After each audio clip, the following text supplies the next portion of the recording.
Hello friends and students, कैसे हैं आप सब। आशा करता हूँ आप सभी अपने अपने घरों में सकुशल पढ़ाई कर रहे होंगे। फ्रेंड्स, आप सभी ने अपने हेल्थ के लिए हेल्थ ड्रिंक के बारे में सुना होगा। बहुत कोई लेते भी होंगे, हॉर्लिक्स या बॉर्नवीटा या कॉम्प्लान वगैरह वगैरह। पर क्या आपने कभी सुना है कि पौधे भी हेल्थ ड्रिंक लेते हैं और वो वातावरण से उन तत्वों को ग्रहण करते हैं जो उनके शारीरिक क्रियाविधि के लिए, उनके वृद्धि विकास के लिए बहुत ही महत्वपूर्ण होते हैं। तो आज के इस पाठ में हम लोग जानेंगे पौधे कौन कौन से तत्व अपने वातावरण से ग्रहण करते हैं और ये तत्व उनके लिए कितने आवश्यक होते हैं और ये तत्व उनके शरीर में कौन कौन से क्रियाकलापों में भाग लेते हैं। ये सभी तत्व जो पौधों के वृद्धि विकास के लिए आवश्यक होते हैं, मुख्य रूप से दो प्रकार के होते हैं। पहला है फ्रेमवर्क एलिमेंट, जिसमें कार्बन, हाइड्रोजन और ऑक्सीजन आते हैं, तथा दूसरा है मिनरल एलिमेंट, जिस पर आज हम मुख्य रूप से अपना फोकस बनाए रखेंगे। मिनरल एलिमेंट या खनिज तत्व दो भागों में बांटा जा सकता है और ये दोनों भाग हैं।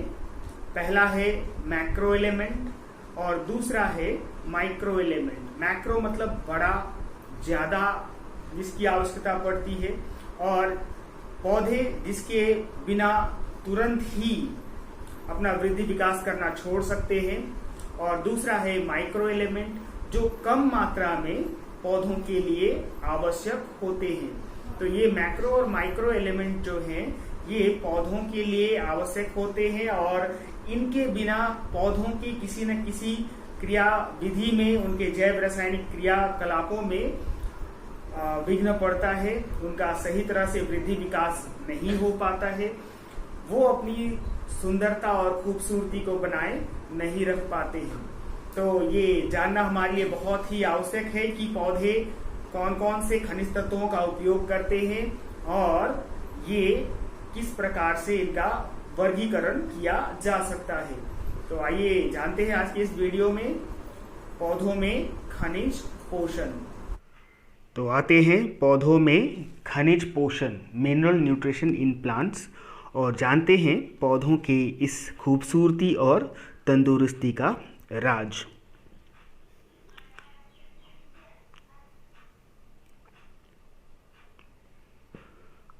पौधों के शरीर के विभिन्न जैव रासायनिक क्रिया के लिए विभिन्न प्रकार के अकार्बनिक खनिज तत्व आवश्यक होते हैं।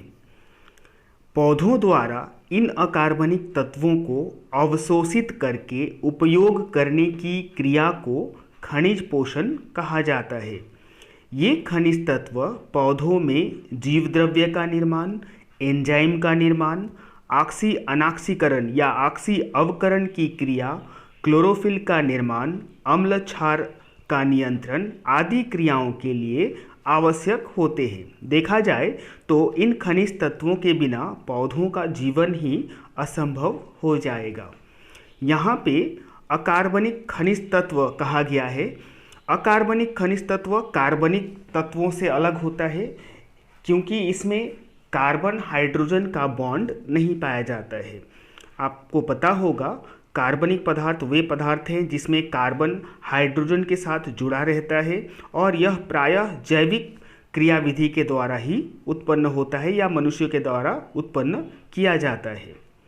तो ये अकार्बनिक खनिज तत्व पौधे अपने जड़ों की मदद से मिट्टी से अवशोषित करते हैं और इन्हीं तत्वों के द्वारा अपने जीवद्रव्य का निर्माण, एंजाइम का निर्माण, ऑक्सीकरण अवकरण की क्रिया, क्लोरोफिल का निर्माण, अम्ल क्षार नियंत्रण आदि अनेक कार्यों को पूरा करते हैं और इसी क्रिया को खनिज पोषण कहा जाता है। वे सभी तत्व जो पौधों के पोषण, वृद्धि, क्षतिपूर्ति, प्रजनन आदि जैविक क्रियाओं को संपन्न करने के लिए प्रत्यक्ष या अप्रत्यक्ष रूप से उपयोगी होते हैं, उन्हें आवश्यक पोषक तत्व या एसेंशियल न्यूट्रिएंट्स कहते हैं। पौधों के लिए आवश्यक तत्वों को दो भागों में बांटा गया है, मैक्रोन्यूट्रिएंट्स तथा माइक्रोन्यूट्रिएंट्स। तो यहाँ पे आपको पता चल रहा है कि आवश्यक पोषक तत्व या एसेंशियल न्यूट्रिएंट्स किसे कहा जाता है तथा ये एसेंशियल न्यूट्रिएंट्स कितने प्रकार के होते हैं। तो फिर से, वे सभी तत्व जो पौधों के पोषण, वृद्धि, क्षतिपूर्ति, प्रजनन आदि जैविक क्रियाओं को संपन्न करने के लिए प्रत्यक्ष या अप्रत्यक्ष मतलब डायरेक्ट या इनडायरेक्ट रूप से उपयोगी होते हैं, उन्हें आवश्यक पोषक तत्व या एसेंशियल न्यूट्रिएंट्स कहा जाता है। पौधों के लिए इन आवश्यक तत्वों को दो भागों में बांटा गया है, पहला है मैक्रोन्यूट्रिएंट्स तथा दूसरा है माइक्रोन्यूट्रिएंट्स। वे सभी खनिज तत्व जो पौधों के स्वाभाविक पोषण, चयापचय अर्थात मेटाबॉलिज्म के लिए अधिक मात्रा में आवश्यक होते हैं तथा जिनकी कमी के लक्षण शीघ्र ही दिखाई देने लगते हैं, उन्हें मैक्रोन्यूट्रिएंट्स कहा जाता है। इसमें nitrogen, phosphorus, potassium, calcium, sulphur, magnesium, carbon, oxygen तथा हाइड्रोजन मैक्रो एलिमेंट है तथा इन मैक्रो एलिमेंट्स में नाइट्रोजन, फास्फोरस तथा पोटेशियम को प्राइमरी न्यूट्रिएंट्स तथा शेष को सेकेंडरी मैक्रोन्यूट्रिएंट्स कहा जाता है। प्राइमरी न्यूट्रिएंट्स अर्थात इनकी सबसे पहले अधिक मात्रा में आवश्यकता होती है और सेकेंडरी मैक्रोन्यूट्रिएंट्स प्रायः मिट्टी में उपस्थित होते हैं और अलग से इन्हें देने की आवश्यकता नहीं होती है।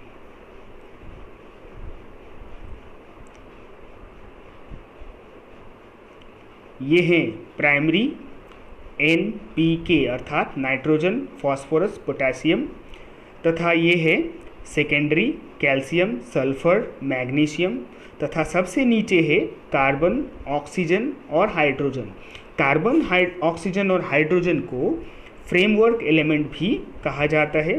तो इस स्लाइड में आपको दिख रहा है प्राइमरी मैक्रोन्यूट्रिएंट, सेकेंडरी मैक्रोन्यूट्रिएंट तथा फ्रेमवर्क एलिमेंट। अब आते हैं सभी तत्वों को अलग अलग तरीके से जानने पे। नाइट्रोजन, यह पौधों को मिट्टी से नाइट्रेट लवण के रूप में प्राप्त होता है। यह पौधों में प्रोटीन, विटामिन तथा न्यूक्लिक अम्ल के निर्माण में भाग लेता है।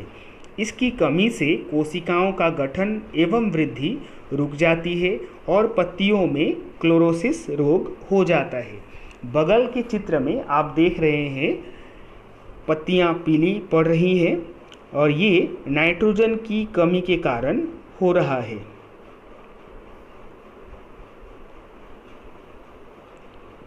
फास्फोरस, यह एक मैक्रोन्यूट्रिएंट है और यह न्यूक्लिक अम्ल NADP तथा ATP के निर्माण के लिए आवश्यक होता है।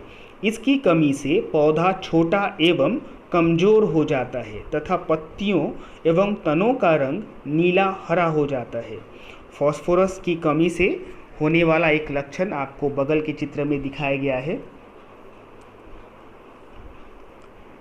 पोटेशियम, यह शर्करा एवं प्रोटीन के संश्लेषण के लिए आवश्यक होता है। यह स्टोमेटा अर्थात पत्तियों के ऊपर जो छिद्र होता है उसके खुलने एवं बंद होने में भी मदद करता है। इसकी कमी से मार्जिनल क्लोरोसिस हो जाता है जिसमें पत्तियों के किनारे पीले पड़ जाते हैं। बगल के चित्र में आप देख रहे हैं पत्तियों के किनारे ना सिर्फ पीले पड़ गए हैं बल्कि उनमें टिश्यू नेक्रोसिस भी हो गया है और ये सड़ने के कगार पे आ गई हैं।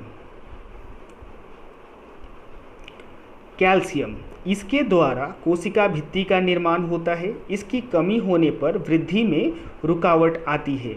मैग्नीशियम, यह क्लोरोफिल के निर्माण में आवश्यक होता है। कैल्शियम और मैग्नीशियम के सिर्फ इतने ही नहीं बल्कि पौधों में और भी अनेकों कार्य होते हैं।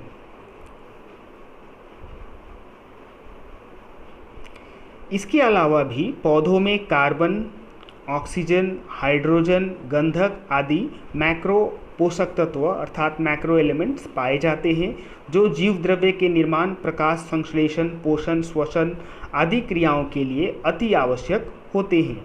इनके बिना पौधों का जीवन संभव नहीं हो पाता। वे सभी खनिज तत्व जो पौधों के स्वाभाविक पोषण तथा चयापचय के लिए अल्प मात्रा में जरूरी होते हैं तथा जिनकी कमी के लक्षण शीघ्र प्रकट नहीं होते हैं, उन्हें माइक्रोन्यूट्रिएंट्स कहा जाता है। उदाहरण के लिए लोहा, जस्ता, मैंगनीज, कॉपर अर्थात तांबा, बोरॉन, मॉलिब्डेनम, इनमें से किसी भी तत्व की कमी पौधों के वृद्धि, विकास, श्वसन एवं पोषण को प्रभावित कर सकता है। इनमें से कुछ तत्वों के बारे में चर्चा कर लिया जाए। सबसे पहले आते हैं बोरोन पे। यह तत्व प्रविभाजी ऊतक के निर्माण एवं नाइट्रोजन के चयापचय अर्थात मेटाबॉलिज्म में सहायक होता है। इसकी कमी से जड़ों की वृद्धि प्रभावित होती है एवं फूलों का खिलना रुक जाता है। बगल के चित्र में बोरोन की कमी से कैनोला के पत्ते में जो बदलाव हुए हैं उन्हें आप देख सकते हैं। पीले पीले चकत्ते पड़ गए हैं और ये पत्ता अब नष्ट हो जाएगा और यह पौधों के वृद्धि विकास को प्रभावित करेगा। लोहा, यह मिट्टी से फेरस तथा फेरिक सल्फेट के रूप में प्राप्त होता है। यह क्लोरोफिल के निर्माण में सहायक भूमिका निभाता है। आपको ये समझना होगा कि ये सारे पोषक तत्व जो हैं वो मिट्टी से किसी न किसी लवण के रूप में, लवण के आयन के रूप में ही पौधों के द्वारा अवशोषित किए जाते हैं। जैसे लोहा फेरस और फेरिक सल्फेट के आयन के रूप में प्राप्त किया जाता है। मॉलिब्डेनम, यह नाइट्रेट के अवकरण के लिए उत्प्रेरक का कार्य अर्थात एंजाइम का कार्य करता है। इसकी कमी से पौधों में क्लोरोसिस रोग हो जाता है। तांबा, इस तत्व के द्वारा विशेषकर लोहे के चयापचय में अर्थात लोहे के मेटाबॉलिज्म में सहायता मिलती है। इसकी कमी से भी पौधे पीले पड़ जाते हैं। जस्ता, यह हार्मोन संश्लेषण के अतिरिक्त प्रकाश संश्लेषण में भी सहायक होता है। इसकी कमी से भी पौधों में क्लोरोसिस की बीमारी हो जाती है। मैंगनीज, यह क्लोरोफिल के निर्माण में सहायक होता है तथा ऑक्सीकरण अवकरण की क्रिया में भाग लेता है। आपको पता है ऑक्सीकरण और अवकरण की क्रिया सभी क्रियाओं में होता है और हमारे जैविक क्रियाओं में श्वसन और भी बहुत सारे जैविक क्रियाएं हैं जो ऑक्सीकरण अवकरण के ऊपर ही आधारित होती हैं और मैंगनीज जो है इन क्रियाओं में सहायक भूमिका निभाता है। फिर से माइक्रो तत्वों को देख लिया जाए। बोरोन, मॉलिब्डेनम, कॉपर अर्थात तांबा, फेरस अर्थात लोहा, जिंक अर्थात जस्ता, मैंगनीज, क्लोरीन तथा निकेल। अब इन सभी का नाम याद रखना कुछ कठिन हो सकता है, तो इसके लिए आप ये लाइन याद रख सकते हैं। Behold my cute nice friend Jenga managing clinic, अर्थात मेरे बहुत ही प्यारे जेंगा दोस्त को देखिए जो क्लिनिक को मैनेज करता है, क्लिनिक का प्रबंधन करता है। Behold से बी बोरोन, माय से मॉलिब्डेनम, क्यूट से कॉपर, नाइस से निकल, फ्रेंड से फेरस अर्थात लोहा, जेंगा से जिंक, मैनेजिंग से एमएन मैंगनीज और क्लिनिक से CL chlorine. Behold my cute nice friend Jenga managing clinic, अगर ये लाइन आप याद रखते हैं तो इन 8 तत्वों के नाम आप याद रख सकते हैं। इस तरह मैक्रो तथा माइक्रो तत्वों को मिलकर कुल 17 तत्व पौधों के लिए आवश्यक होते हैं। आपको याद रखना होगा कि मैक्रो या माइक्रो जो हमारे आइडियाज़ में आते हैं कि मैक्रो बड़ा बहुत ज़्यादा होगा और माइक्रो कम होगा या इसका उपस्थिति आवश्यक नहीं भी हो सकता है, ऐसी बात नहीं है। मैक्रो और माइक्रो दोनों ही पौधों के लिए आवश्यक होते हैं। फ़र्क सिर्फ इतना है कि मैक्रो तत्व जो हैं वो पौधों के लिए अधिक मात्रा में आवश्यक होते हैं और इनकी कमी भी पौधों में शीघ्र ही दिखने लगती है। माइक्रो तत्व पौधों के लिए कम मात्रा में पर आवश्यक होते ही हैं और इनकी कमी और विकास प्रभावित होती है। इसके अलावा भी 4 तत्व ऐसे हैं जो पौधों के लिए लाभदायक होते हैं पर आवश्यक नहीं माने जाते। ये हैं सिलिकॉन, सोडियम, कोबाल्ट तथा सेलेनियम।